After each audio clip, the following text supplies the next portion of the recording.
नमस्कार, मैं सचिन आचार्य देवी अहिल्या विश्वविद्यालय के पत्रकारिता विभाग से आप सभी को प्रणाम करता हूँ। अपनी समृद्ध संस्कृति और लोक परंपराओं के लिए जाना जाने वाला बस्तर का दंतेवाड़ा वाला क्षेत्र और उस क्षेत्र में जन्मी एक ऐसी महिला जिसने हजारों महिलाओं के जीवन की परिदृश्यता बदल दी। वर्ष 2026 में पद्मश्री से नवाजी गई बुधरी ताती आज हमारे साथ हैं। आइए हम बात करते हैं और जानते हैं उनके अनुभव पिछले 40 वर्षों के। दीदी, सबसे पहले बहुत बहुत अभिनंदन आपका पद्मश्री से नवाजे जाने पर। पद्मश्री मिलने पर हीरानार के उन लोगों को कैसा अनुभव हुआ होगा कि वो अपने ही क्षेत्र की उस बड़ी दीदी को पद्मश्री जैसे बड़े सम्मान से नवाजा हुआ देखते हैं। ऐसी तो जो ईरानार गांव में हम छोटे समय से बाहर चले गए थे, आने के बाद ही अब लोगों को ऐसा है कि खुद उनको ऐसा अनुभव हो रहा है कि जब इस समाज में हम कितने अंदर थे और कितना अनुभव से पीछे थे, लेकिन आज ही हमारे छोटे से गांव के जंगल में रहने वाले ऐसी बहन को इतना बड़ा पद्मश्री जो अवार्ड से जो सम्मानित हुआ, ये बहुत बड़ा आनंद का विषय, गर्व है। इस गांव के लोग तन मन धन से पूरे गांव के स्वागत के लिए पूरा तैयार किए थे। हमें भी ऐसा गर्व हुआ कि आज कभी ऐसा नहीं हुआ था। आज इस गांव का वातावरण कैसा बना है, केवल इस गांव नहीं कि पूरे क्षेत्र भी नहीं है कि पूरा बस्तर छत्तीसगढ़ का ये हमारे जनजाति समाज के लिए प्रभावित है। कभी मन में सोचा था कि प्रधानमंत्री कार्यालय से मुझे फोन आएगा और पद्मश्री जैसे एक बड़े सम्मान से मुझे नवाजा जाएगा? हाँ, ऐसी तो मुझे कभी मन में मैं कभी नहीं सोची थी, क्योंकि हमारे एक उद्देश्य था कि हमारे समाज, हमारे जनजाति समाज के लिए मुझे काम करना है और उनको हर प्रकार के जो समाधान जो भी काम होता है उनके लिए हम कैसे भी करके काम करेंगे, आगे जाएंगे, आगे विकास करेंगे, ऐसा सोचे थे। लेकिन आज ही अचानक इतना बड़ा समाचार आया, वो भी जनवरी 25 तारीख को सवेरे 10 बजे खबर आया कि आपको पद्मश्री से हमारे मंत्रालय में घोषित किया गया है, आपको पद्मश्री से आपको सम्मानित किया जाएगा। अब मैं तो खुद विश्वास नहीं की, पता नहीं हम इतने जंगल में रहने वाले ऐसी लोगों को इतना बड़ा हमारे राष्ट्रपति और हमारे प्रधानमंत्री जैसे हम लोगों को कैसा चयनित करेगा, विश्वास नहीं हो रहा है। हमने मेरे एक सहेली बहन के साथ हम उसी दिन मार्केट है हमारे गीदम में, हमने चले गए सब्जी खरीदने चले गए। कम से कम बाजार में 100 फोन आया, पूरे भारत का फोन आना चालू किया।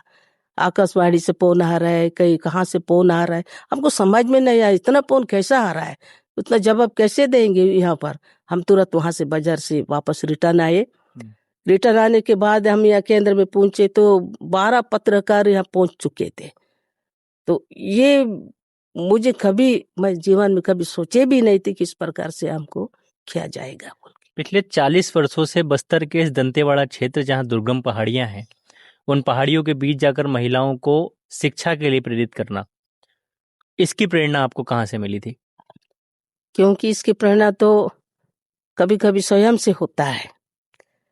हम भी बचपना से कभी स्कूल नहीं गए हैं और हम शिक्षित होकर के अनुभव लिए हैं कि शिक्षित होना कितना बड़ा महत्वपूर्ण होता है। आदमी को अपने आप को कितना गर्व होता है और हिम्मत कैसा आता है। हम जहाँ नहीं देख सकते, जहाँ नहीं पहुंच सकते, वहां तक पहुंचते हैं कि हमारे सारे समाज में, हमारे जंगल में, पहाड़ में रहने वाले बहनें एक गाड़ी में बैठने के लिए संकोच करते हैं कि ये सीट तो हमारा नहीं है, ये शिक्षित लोगों का सीट है। हर चीजों में उनको एक प्रकार का प्राक लेना, ये जो है संकोचित हमारे माता बहनों का शिक्षित अशिक्षित होने, कम होने के कारण से ये जो रहा है अंदर अंदर गांव के जंगल, पहाड़, किन्नर, ऐसा जंगल में रहने वाली माता बहनों को हमने इसलिए सोचे है कि ऐसा सभी को हम एक साथ छोटे और बड़े का कभी भेद ना हो, ऐसे लोगों को हम कैसे ला के आगे उनको तैयार करेंगे, ये हमारे मन में आने लगा। विकास और इस परिवर्तन के दौर में वर्ष 2026 में जब बस्तर के क्षेत्र में नक्सल मुक्त की अवधारणा प्रस्तुत हो चुकी है, तो अब आप किन कार्यों को लेके आगामी वर्षों में कार्य करने वाली हैं? ये तो चुनौती क्षेत्र है और मार्च में घोषित किया गया है कि नक्सल मुक्त करके, लेकिन ये तो बंदूक हथियार तो नहीं चल रहा है, ये सब मुक्त हो गया है। हम ये सोच रहे हैं कि हमारे जो 600 गांव के लोग का उजड़ गया है, सब लोग वहां से अपना पूरा छोड़ छाड़ के चले आए हैं और आज ये नक्सल मुक्त होने के कारण से सभी लोगों का वातावरण एकदम खुल करके बना है कि हम पहले जैसा जीव रहे थे उसी प्रकार से हम आज भी जीवने वाले रहने वाले हैं। क्योंकि बहुत करीबन करीबन 10-20 साल का पिछड़ा गया है उन लोग, तो उन्होंने सब अभी वापस से अपने जगह में स्थापित हो रहे हैं। हर हम लोग ये यही चाहते हैं कि उनको स्थापित होने के बाद हम उनके लिए आज ही, क्योंकि इस कारण से चुनौती क्षेत्र होने के कारण से पूरा विकास कहीं न कहीं रुक गया था, उसको हम लोग को हमारे प्रशासन, शासन, केंद्र सरकार, इनका जिम्मेदारी होता है। हम तो जागरूकता करते हैं, इनका काम है कि आज उनका शिक्षा अंदर अंदर होना चाहिए, ये महत्वपूर्ण है। स्कूल जहाँ नहीं है स्कूल होना चाहिए और सड़क होना चाहिए, बिजली होना चाहिए, उनको जल पानी का व्यवस्था होना चाहिए। और आज वर्तमान में जैसे छोड़े हुए गांव 20 साल से उन्होंने अपने जगह को छोड़े हैं कि गांव भी अपनी याद नहीं होगा, तो उसमें रिटर्न पूरा जा रहे हैं। तो हमारा सरकार से हम विनती करते हैं कि उनको स्थापित ठीक से करें और उनको आगे जो है उनका जिंदगी जीने का लेकर के सभी हम सब मिल करके उनको पहले के वातावरण से हम अच्छे से अच्छा काम उनको कार्य कर सके, ऐसा हम लोग का सोच है।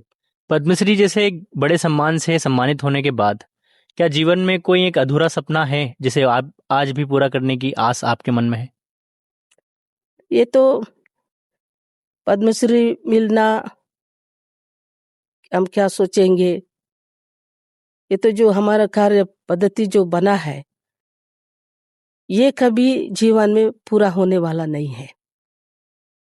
इसको करने के लिए तो हम सोचे हैं कि हम यही प्रेरणा करते हैं कि आज के आने वाली पीढ़ी को, आने वाले युग को, आने वाले समय में हर हमारे जो नारी शक्ति हो, हमारा बाकी भी है, सभी को हम यही कहना चाहते हैं कि आप भी सब मिलकर के सिद्धांत में चलते रहिए। केवल पद्मश्री एक बहन के लिए नहीं है, इसके सारे बस्तर वासियों के लिए। आप भी इसमें हकदार कहीं न कहीं है, आप बढ़ते रहिए। हम दूसरों को भी चयनित करना चाहते हैं, इस प्रकार से आप भी खड़े हो जाइए आगे, आपका भी जीवन सफल होगा, पा सकेंगे पद्मश्री।